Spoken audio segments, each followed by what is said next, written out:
Everyone in the neighborhood knew Rubina Bibi as the woman who made the best chai. She was married at 22 to a man who ran a small motorcycle repair shop.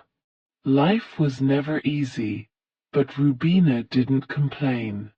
She managed the home, raised 3 children, and stood by her husband during every up and down.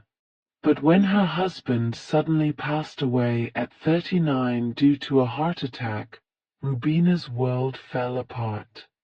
In one night, her life shifted from being a wife to a widow, from a homemaker to the only breadwinner. People whispered she should go live with her brother, or how will she raise 3 children on her own? But Rubina didn't move. She didn't beg. She didn't break. The next morning, she got up early, lit the stove, brewed her usual strong, spiced chai, and poured it into a thermos. Then she stepped outside. She walked to the busy bus stop nearby and started offering chai for 5 rupees a cup. Her hands trembled, her eyes were red from crying, but her voice stayed steady. Some men looked confused. Some laughed.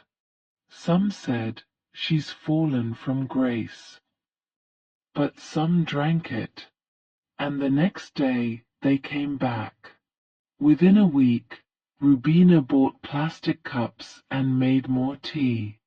Within a month, she set up a tiny wooden table and began selling parathas too.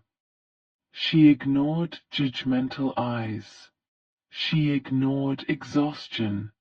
She kept brewing, serving, smiling. Years passed. Rubina became known as Chai Wali Oma.